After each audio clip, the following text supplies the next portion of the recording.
State highway number 65 જે મહારાષ્ટ્રને જોડતો હતો એનું જે કામ ચલાઉ પુલ હતું તે આજે ધોવાણ થઈ ગયેલું છે, જેના કારણે ડેડિયાપાડા અને સાગબારાને જોડતા જિલ્લા કક્ષાના મથકને જોડતા આ રોડ પર જેટલા પણ ગામડાઓ આવે છે એમને હાલાકીનો સામનો કરવાનો સમય ફરી શરૂ થઈ ગયો છે। આજ નાળો આજ પુલ ગયા વર્ષે આજ સમયે ધોવાણ થયું હતું।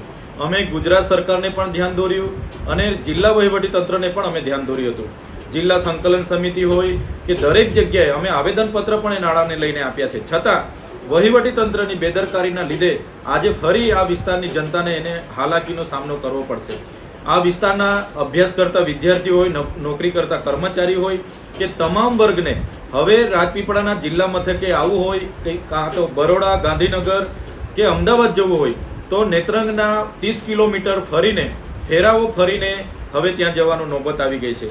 ત્યારે સરકાર જે ડબલ એન્જિન સરકારની મોટી મોટી એમના નેતાઓ અહીંયા વાત કરે છે, એમના ધારાસભ્ય સાંસદ અહીંયા વાત કરે છે અમારી ડબલ એન્જિનની સરકાર છે, તો એક વર્ષ દરમિયાન એમની સરકારે શું કર્યું, વહીવટી તંત્રએ શું કર્યું? આટલી બધી લોકોને હાલાકી પડે છે, વહીવટી તંત્રને હાલાકી પડે છે, નોકરિયાત વર્ગ હોય, વિદ્યાર્થીઓને હાલાકી પડે છે, અને તમારી સરકાર એક વર્ષ સુધી એક પુલ ન મંજૂર કરીને બનાવી શકતી હોય, જે સરકારની આ વિસ્તારના લોકો સાથે થતી અન્યાયની જે રીત છે એ છતી થાય છે।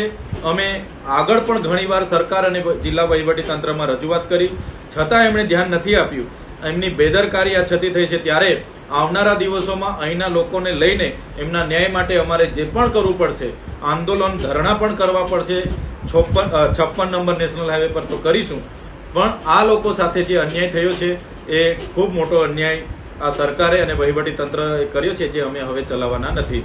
આ તમારો વિસ્તાર છે તો આપણે ડેડિયાપાડા સાગબારાના કેટલા ગામોને અસર થશે? જે પુલ તૂટી ગયો છે ભરૂચ જિલ્લામાં આવે છે અને ભરૂચ જિલ્લાનો વિસ્તાર છે, પણ ડેડિયાપાડા અને સાગબારાના લોકોને જિલ્લાને જોડતો આ મુખ્ય રસ્તો છે, પાટનગરને જોડતો મુખ્ય રસ્તો છે અને મહારાષ્ટ્રને જોડતો આ મુખ્ય રસ્તો છે। ત્યારે ખૂબ જ ગંભીર બેદરકારી સરકારની અને વહીવટી તંત્રની છે। મારે તો અહીંના ચૂંટાયેલા સાંસદ અને ધારાસભ્યોને કહેવું છે, તમે દરેક કાર્યક્રમોમાં અમારી સરકાર કરો છો, તો તમારાથી એક પુલ નથી મંજૂર થઈ શકતો? અમે કેટલી રજૂઆતો કરી, કેટલી ધરણા આંદોલનો કરીએ, છતાં તમારા પેટનું પાણી નથી હલતું। એટલે આ જ બતાવે છે કે આ વિસ્તારની પ્રજા સાથે સરકાર શું કરી રહી છે। ત્યારે આ જનતા સાથે જે અન્યાય થયો છે અમે ચલાવવાના નથી। આવનારા દિવસોમાં અમારો રસ્તો બ્લોક છે તો બીજા રસ્તા પણ બ્લોક કરવા પડશે તો અમે કરીશું। ડેડિયાપાડા સાગબારાના કેટલા ગામોને અસર થશે? ડેડિયાપાડા સાગબારાના 259 ગામોને આ સીધી અસર છે અને મહારાષ્ટ્રને જોડતો આ રસ્તો છે, સ્ટેટ હાઈવે 65 નંબર છે, છતાં સરકાર ગંભીર નથી।